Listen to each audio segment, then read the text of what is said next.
Hello students, हम लोग maths 2 के ऑलरेडी बहुत सारे चैप्टर कर चुके हैं। आज के इस वीडियो में we are going to start with the maths का 8th चैप्टर प्रोबेबिलिटी डिस्ट्रीब्यूशन। तुम लोगों को पता होगा मैथ्स 2 के अंदर चैप्टर्स बहुत सारे हैं वैसे तो, पर सारे आसान आसान हैं।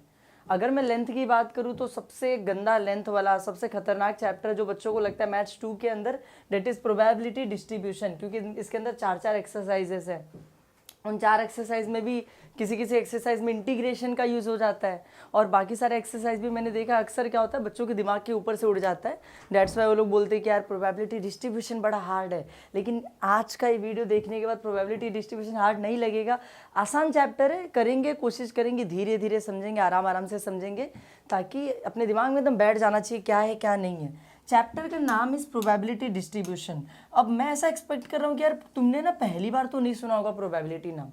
ऐसा तो नहीं हो सकता ना तुमने फर्स्ट टाइम सुना कि प्रोबेबिलिटी करके भी कुछ होता है। तुमने ऑलरेडी 10th स्टैंडर्ड में, अगर तुमने पढ़ाई कभी की थी या नहीं भी की थी तो नाम तो सुना होगा। ऑलरेडी 10th स्टैंडर्ड में तुमने सुना होगा प्रोबेबिलिटी। 11th स्टैंडर्ड में वापस से था प्रोबेबिलिटी करके, वापस से आज 12th स्टैंडर्ड में तुमको प्रोबेबिलिटी डिस्ट्रीब्यूशन पढ़ाया जा रहा है। प्रोबेबिलिटी सीखने से पहले कुछ बेसिक बातें हमें सीख लेनी पड़ेंगी। क्या पता है तुमको? पता है इवेंट क्या होता है? Do you know what is event? Event का मतलब होता है कि यार तुमने ना कुछ एक्शन किया। इवेंट का मतलब तुमने क्या किया? कुछ एक्शन परफॉर्म किया। एक्शन परफॉर्म किया मतलब क्या हो गया? जैसे मैंने किसी को थप्पड़ मारा, ये एक इवेंट है क्योंकि मैंने एक्शन किया ना। जैसे कि मैं भी तुमको पढ़ा रहा हूँ, ये एक इवेंट है क्योंकि मैं एक्शन कर रहा हूँ ना। तुम अभी पढ़ रहे हो, ये भी तो एक एक्शन है, ये भी एक इवेंट है। इवेंट इसका मतलब सीधे सीधे बोलूँ तो कोई एक्शन परफॉर्म हो रहा है, कोई कुछ कर रहा है, that is called as event. और तुमको पता है हर एक इवेंट का कोई ना कोई आउटकम होता है। ध्यान से समझना, हर इवेंट मतलब क्या? एक्शन। और हर एक इवेंट का, हर एक एक्शन का देयर इज सम आउटकम, कोई ना कोई क्या होता है? आउटकम होता है, जिसको तुम अपनी भाषा में रिजल्ट भी बोलते हो। क्या बोल सकते हो तुम लोग उसको अपनी भाषा में? रिजल्ट निकल कर आता है। जो भी तुम करोगे उसके बदले तुम्हें कुछ ना कुछ तो मिलेगा, है ना। इवेंट बोले तो कर्म, हर कर्म का कोई ना कोई फल होता है, वैसे हर इवेंट का कोई ना कोई आउटकम होता है। जैसे कि अगर मैंने किसी को थप्पड़ मारा तो उसका बहुत सारा आउटकम हो सकता है यार। हो सकता है बदले में वो मेरे को एक थप्पड़ घुमा दे, हो सकता है कि वो चुपचाप से सुन ले मेरी बात, मान जाए मेरी बात को, जो भी बात के लिए मैं थप्पड़ मार रहा हूँ। हो सकता है वो रोने लग जाए, हो सकता है वो घर छोड़ के भाग जाए, हो सकता है क्लास छोड़ दे, कुछ भी हो सकता है ना। समझ में आ रहा है? मतलब आउटकम किसी भी चीज़ के बहुत सारे हो सकते हैं। मैं भी तुमको पढ़ा रहा हूँ, दिस इज एन इवेंट, इसके 2 आउटकम्स हो सकते हैं कि तुम पढ़ के पास हो जाओ या फिर तुम पढ़ के फेल हो जाओ। दोनों हो सकते हैं ना। नहीं, फेल तो नहीं हो सकते, हो सकता है तुम पास हो जाओ, हो सकता है तुम 90% लेके आओ, 80% लेके आओ, है ना। हो सकता है तुम 95 लेके आ जाओ। Outcome can be anything. Her action का कोई ना कोई आउटकम होता है। तुमने एक डाई लिया, डाई को थ्रो करो। डाई यानी पता है ना क्या? वो डाइस होता है ना, 1 2 3 4 5 6 वाला, लूडो खेलते टाइम यूज़ करते हैं। सिंगल रहता है तो डाई बोलते हैं उसको। एक डाई को तुमने थ्रो किया, तुमको रिजल्ट में कुछ ना कुछ तो मिलेगा ना यार। 1 मिलेगा, 2 मिलेगा, 3 4 5 6, कोई ना कोई आउटकम मिलेगा। तुम लोगों को पता है, तुमने कॉइन को टॉस किया, तुमको कुछ ना कुछ तो आउटकम मिलेगा। या तो तुमको हेड देखने को मिलेगा या तो तुमको टेल देखने को मिलेगा। तो एक चीज़ याद रखना, इवेंट मतलब क्या? हमने कोई एक्शन परफॉर्म किया, और हर इवेंट का कोई ना कोई आउटकम, कोई ना कोई रिजल्ट होता है। अब एक चीज़ बताता हूँ, इवेंट के जो आउटकम्स होते हैं ना, वो 2 तरीके के हो सकते हैं। इवेंट के जो आउटकम्स होते हैं कितने तरीके के हो सकते हैं? 2 तरीके के। Either it can be certain outcome या फिर वो रैंडम आउटकम हो सकता है। या तो वो सर्टन होगा या तो क्या होगा? रैंडम होगा। बस सर्टन आउटकम और रैंडम आउटकम मतलब क्या होता है? सर्टन मतलब क्या? सर्टन का मतलब होता है फिक्स्ड। सर्टन का मतलब क्या होता है? फिक्स्ड। इसका मतलब क्या है यार? कोई कोई इवेंट ऐसा होता है ना जिसका रिजल्ट यानी जिसका आउटकम पहले से फिक्स्ड होता है, सर्टन होता है। जैसे क्या? अगर एक कॉइन है मेरे पास, उस कॉइन के ऊपर भी हेड बना हुआ है, नीचे भी हेड बना हुआ है। मान लो, एज्यूम कर लो ऐसा कि एक कॉइन है जिसके ऊपर भी हेड है और नीचे भी क्या है? हेड है। उसको अगर मैं टॉस करूँ तो बताओ मुझे आउटकम क्या आएगा? तुमको पता है आउटकम हेड आने वाला है, क्योंकि आउटकम तो फिक्स्ड है। जब ऊपर भी हेड है नीचे भी हेड है तो आने वाला तो हेड ही है ना। तो इसको बोलते हैं सर्टेन इवेंट, जिसमें आउटकम ऑलवेज फिक्स्ड होता है। तुम अभी मुझसे मैथ्स पढ़ रहे हो, ये एक सर्टेन इवेंट है। क्यों सर्टेन इवेंट? मालूम? आउटकम फिक्स है कि तुम्हें पास होना है, फिक्स है आउटकम कि तुम पास हो जाओगे, फेल होने का चांस नहीं है, ठीक है। तो वही चीज़, उसको क्या बोलते हैं हम लोग? सर्टेन इवेंट, जिसमें आउटकम फिक्स्ड होता है। एक ही आउटकम होता है, हमको पता होता है कि ये करेंगे तो यही होगा। ऐसा नहीं कि ये भी हो सकता है वो भी हो सकता है। रैंडम आउटकम क्या होता है? रैंडम मतलब which is not fixed. Random मतलब which is not fixed. Fixed नहीं है यार, पता नहीं क्या होने वाला है। मतलब समझो मैंने कॉइन को टॉस किया जिसमें एक साइड हेड है एक साइड टेल है। अब मैं बोलूँ बताओ आउटकम क्या आएगा, तो either it can be tail either it can be head. तुम लोगों को हेड भी मिल सकता है टेल भी मिल सकता है। तुम्हें नहीं पता है कि आंसर में हेड आने वाला है कि टेल आने वाला है। इसको बोलते हैं रैंडम इवेंट। इसको क्या बोलते हैं, रैंडम इवेंट, क्योंकि कुछ भी रैंडम एक आंसर निकल कर आ जाएगा, आउटकम निकल कर आ जाएगा, तुम्हें नहीं पता क्या आने वाला है। समझा तुम लोगों को, मतलब इतना ये टर्मिनोलॉजीज तुम्हें समझनी ज़रूरी है, क्योंकि एग्जाम के अंदर जब हम लोग चैप्टर पढ़ेंगे ना, चैप्टर के अंदर यूज़ होते हैं। क्वेश्चन में लिखा रहता है ये इवेंट है ये आउटकम है, तुम लोग समझोगी ना अरे क्या इवेंट क्या आउटकम। इवेंट मतलब समझा हमने कोई एक्शन परफॉर्म किया, मैंने एक डाई को थ्रो किया, एक डाई लिया थ्रो किया, इवेंट है। मैंने एक कॉइन को लेके टॉस किया, इवेंट है। मैंने जो भी किया वो इवेंट है। उसका आउटकम या तो सर्टन होगा या तो रैंडम। सर्टन एनी फिक्स होगा, रैंडम एनी फिक्स नहीं होगा उसका आउटकम। जब मैं बात करता हूँ प्रोबेबिलिटी की, जब मैं बात करता हूँ प्रोबेबिलिटी की, मैं सर्टन इवेंट्स की बात नहीं करता। जब मैं प्रोबेबिलिटी की बात करता हूँ तो मैं सर्टन इवेंट्स की बात नहीं करता। प्रोबेबिलिटी मतलब क्या, कि किसी चीज़ के होने की कितनी संभावना है, किसी चीज़ के होने के कितने चांसेस हैं। कितना चांस है कि तुमको हेड मिल जाएगा कॉइन टॉस करने के बाद, कितना चांस है कि तुमको टेल मिल जाएगा कॉइन टॉस करने के बाद। तुम चांसेस की बात कर रहे हो। चांसेस की बात क्यों कर रहे हो, क्योंकि तुम्हें एग्जैक्टली क्या होने वाला नहीं पता है। तो इसका मतलब सर्टेनिटी का प्रोबेबिलिटी से कोई लेना देना ही नहीं है। अगर तुम्हें ऑलरेडी पता है सर्टेन इवेंट में क्या होता है, तुम्हें ऑलरेडी पता होता है कि यार आंसर में हेड ही आएगा, आंसर में टेल ही आएगा, तो वहाँ पे प्रोबेबिलिटी की बात ही नहीं आती है ना। प्रोबेबिलिटी तो कब निकालोगे, जब नहीं पता है कि क्या होने वाला है। रैंडम इवेंट की जब बात होती है ना, तो वहाँ पर गेम चलता है किसका, प्रोबेबिलिटी का। Probability is a game of random events. Probability किसका गेम है, रैंडम इवेंट्स का गेम है, जहाँ पे आउटकम फिक्स नहीं होता, जहाँ पे नहीं पता होता कि क्या होने वाला है। बस हम एक अंदाज़ा लगा सकते हैं यार इसके होने के इतने चांसेस है, उसके होने के उतने चांसेस है, इतनी संभावना उतनी संभावना। समझ में आया, ठीक है। बेसिक टर्मिनोलॉजी से आगे चलते हैं। यहाँ पर देखते हैं क्या लिखा हुआ है, जो पॉसिबल आउटकम्स हैं। यार मैं जितनी भी चीज़ें मैं तुमको बता रहा हूँ, अगर तुम्हें ना, अगर तुमने ऐसा सोचा कि यार ये सब क्या देखेंगे, डायरेक्टली क्वेश्चन पे चलते, मैं बता रहा हूँ क्वेश्चन में कहीं ना कहीं फंसोगे ज़रूर।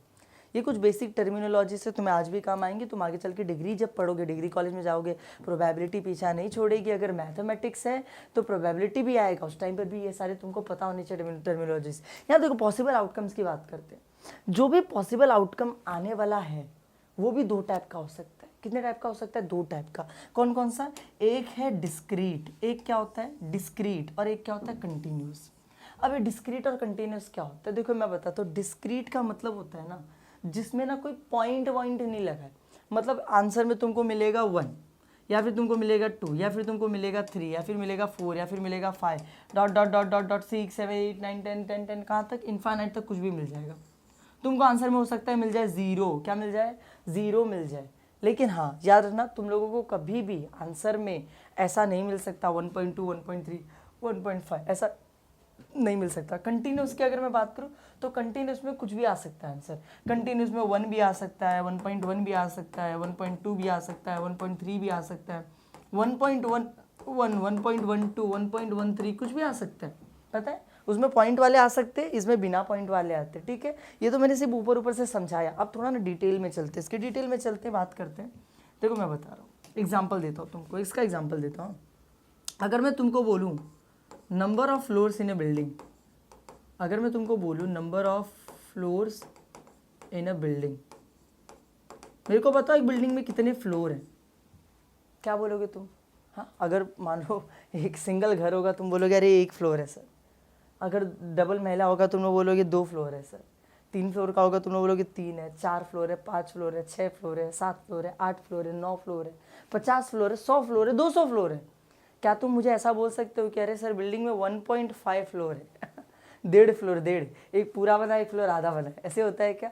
ऐसा नहीं होता है, पॉइंट में वैल्यू आ ही नहीं सकती। दैट्स वाई दिस, ये जो तुम लोगों को इवेंट दिखाई दे रहा है ना, इसका आउटकम जो होगा वो हमेशा डिस्क्रीट कहलाएगा। डिस्क्रीट मतलब उसका आंसर पॉइंट में आ ही नहीं सकता।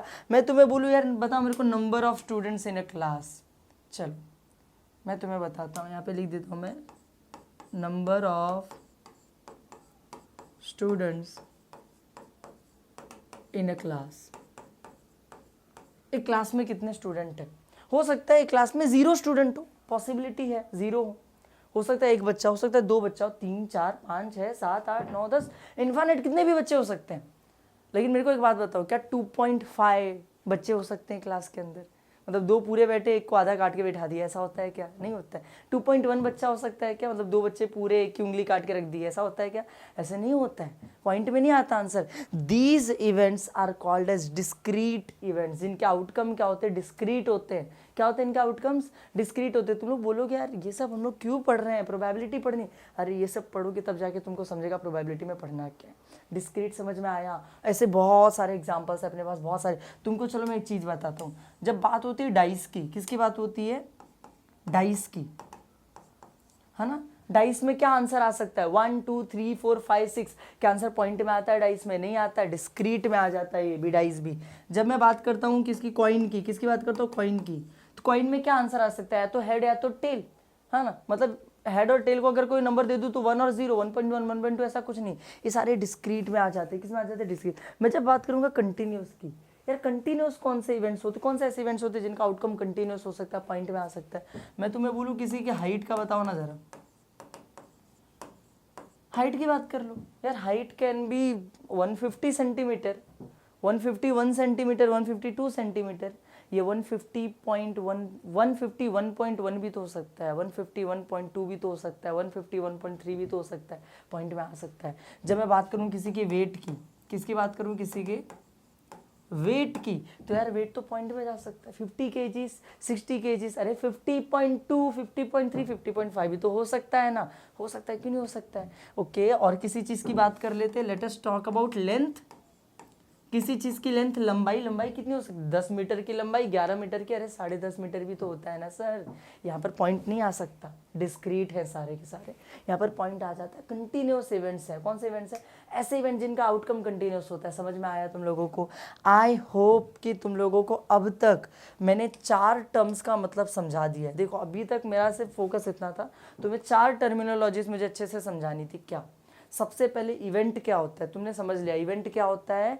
इवेंट मतलब मैंने कोई एक्शन किया, मैंने डाई को थ्रो किया, मैंने किसी को मारा, मैंने एक कॉइन टॉस कर दिया, मैंने कुछ भी कर दिया, वो एक इवेंट है। फिर दूसरा क्या था? दूसरा था मेरे को तुमको समझाना था कि यार रैंडम इवेंट क्या होता है। तो तुमको समझ में आया ना, रैंडम इवेंट क्या होता है? जिसमें आउटकम फिक्स नहीं होता है, रैंडम होता है, कुछ भी आ सकता है। फिर मेरे को तुमको समझाना था कि यार डिस्क्रीट क्या होता है, डिस्क्रीट आउटकम क्या होता है? डिस्क्रीट आउटकम जहाँ पे पॉइंट नहीं आ सकते, और कंटिन्यूस आउटकम जहाँ पे पॉइंट्स आ सकते हैं। समझ में आया तुम लोगों को इतना? और बस अगर इतना तुम लोगों ने समझ लिया, let us come here and take an overview of the whole chapter, entire chapter, probability distribution. Chapter का नाम है प्रोबेबिलिटी डिस्ट्रीब्यूशन। मैं तुम्हें एक बात बताता हूँ, पता है क्या है? तुमने 10th स्टैंडर्ड में ऑलरेडी प्रोबेबिलिटी पढ़ी थी तुमने, लेकिन जब तब प्रोबेबिलिटी पढ़ी थी ना, तो उसमें ना बहुत छोटे मोटे क्वेश्चंस होते थे।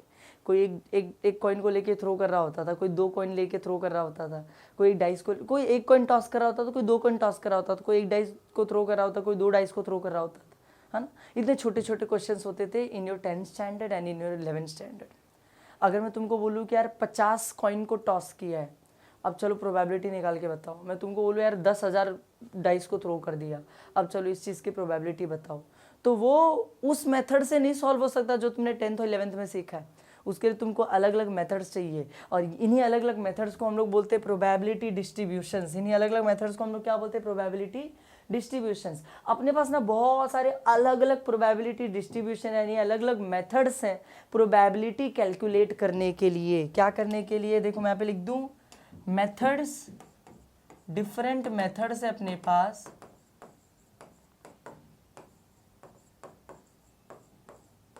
To calculate probability. क्या कैलकुलेट करने के लिए? प्रोबेबिलिटी कैलकुलेट करने के लिए। किसके अंदर? प्रोबेबिलिटी डिस्ट्रीब्यूशंस के अंदर। मैं तुमको नाम गिनाता हूँ। पहला standard distribution, binomial distribution, Poisson distribution, normal distribution. अलग अलग नाम है, सब अलग अलग तरीके हैं प्रोबेबिलिटी को कैलकुलेट करने के। हम अलग अलग एक्सरसाइज में अलग अलग के बारे में सीखेंगे। 8.1 में हम सीखेंगे स्टैंडर्ड डिस्ट्रीब्यूशन के बारे में, कि कैसे स्टैंडर्ड डिस्ट्रीब्यूशन में किस टाइप के क्वेश्चन आते हैं। मतलब अब देखो ना, 4 अलग अलग तरीके, तो चारों अलग अलग सिचुएशंस में यूज होते होंगे ना। तो हम लोग जब एक्सरसाइज सीखेंगे, जब 8.1 सीखेंगे, तो हम लोग सीखेंगे कि किन किन सिचुएशन में स्टैंडर्ड डिस्ट्रीब्यूशन का यूज हम लोग करते हैं, और इनका यूज़ करके प्रोबेबिलिटी कैसे निकाला जाता है। 8.3 में हम लोग सीखेंगे कि किन किन सिचुएशंस में हम लोग बाइनोमियल डिस्ट्रीब्यूशन का यूज़ करते हैं और इनका यूज़ कैसे करके इनका यूज़ करके प्रोबेबिलिटी कैसे निकाला जाता है। 8.4 में पॉइजन डिस्ट्रीब्यूशन सीखेंगे कि कब कब पॉइजन डिस्ट्रीब्यूशन का यूज़ होता है और किन किन मेथड्स का यूज़ करके कैसे प्रोबेबिलिटी निकाला जाता है पॉइजन डिस्ट्रीब्यूशन के अंदर। 8.2 में हम लोग सीखेंगे नॉर्मल डिस्ट्रीब्यूशन के बारे में कि कब नॉर्मल डिस्ट्रीब्यूशन अप्लाई होता है और किस चीज़ का यूज़ करो, कैसे हम लोग प्रोबेबिलिटी कैलकुलेट करते हैं यूजिंग द नॉर्मल डिस्ट्रीब्यूशन। अब तुम लोग को लग रहा होगा मेरे से एक मिस्टेक हो गई, मैंने 8.1 लिखा, फिर 8.3 लिखा, 8.4 लिखा, 8.2 यहाँ पे लिखने की जगह लास्ट में लिख दिया। ऐसा नहीं, मिस्टेक नहीं है। मैं तुमको एक बात बताना चाहता हूँ, ये जो स्टार्टिंग के 3 तुमको दिख रहे हैं, स्टैंडर्ड, बाइनोमियल और पॉइजन, ये 3, ये जो इतना तुमको दिख रहा है, ये पूरा का पूरा बेस्ड है डिस्क्रीट आउटकम वाले टॉपिक्स के ऊपर। किसके ऊपर बेस्ड है? डिस्क्रीट आउटकम वाले टॉपिक्स के ऊपर। ये सिर्फ उन्हीं में काम करता है, स्टैंडर्ड, बाइनोमियल, पॉइजन, ये तीनों सिर्फ डिस्क्रीट वाले में काम करते हैं। ये नॉर्मल किस में काम करता है? ये काम करता है कंटिन्यूस वाले डेटा में। ये किस में काम करता है?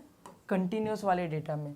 इसीलिए जब हम लोग नॉर्मल डिस्ट्रीब्यूशन पढ़ेंगे ना, तो इसमें देखना, इसमें इंटीग्रेशन का यूज़ हो रहा होगा। इसमें किसका यूज़ हो रहा होगा? इंटीग्रेशन। ये सिंबल मुझे लगता है तुम्हें पता होगा, आई होप सो तुम्हें पता होना चाहिए अगर तुमने इंटीग्रेशन पढ़ा है तो। ये इंटीग्रेशन का सिंबल है, इसमें इंटीग्रेशन का यूज़ हो रहा होगा जब हम लोग क्या पढ़ रहे होंगे, अपना नॉर्मल डिस्ट्रीब्यूशन पढ़ रहे होंगे, तो वहाँ पर हम लोग इंटीग्रेशन का यूज़ करेंगे, क्योंकि वो कंटिन्यूस डेटा की बात करता है और कंटिन्यूस डेटा कभी भी इंटीग्रेशन के साथ ही हम लोग सॉल्व कर सकते हैं। वो सबसे अलग एक्सरसाइज है। ये तीनों एक तरफ, वो एक तरफ, समझ में आया? हम लोग जब चैप्टर का फ्लो भी रखेंगे ना, तो आई विल ट्राई कि सबसे पहले हम लोग 8.1 ख़त्म करें, 8.3 ख़त्म करें, 8.4 ख़त्म कर ले, उसके बाद हम लोग 8.2 पे जाएँ, क्योंकि वो थोड़ा सा अलग है। ये तीनों डिस्क्रीट वाले टॉपिक खत्म करेंगे, फिर कंटिन्यूस पे जाएंगे, कंटिन्यूस वाला टॉपिक सीखेंगे अच्छे से, है ना, इंटीग्रेशन के साथ। समझ में आया? तो बस दैट्स इनफ फॉर टुडे। मुझे मेरे ख्याल से जितना मुझे तुम्हें बताना था, मुझे जो लगता था तुम्हारे लिए ज़रूरी, मैं तुम्हें बता दिया है। बाकी की जो बातें एक्सरसाइज से रिलेटेड हो तो एक्सरसाइज के वीडियो में कर लेंगे। इस वीडियो को फिलहाल के लिए पे खत्म करते हैं। अगर वीडियो पसंद आए तो वीडियो को लाइक करना, चैनल को सब्सक्राइब करना। मिलते हैं नेक्स्ट वीडियो में। Thank you.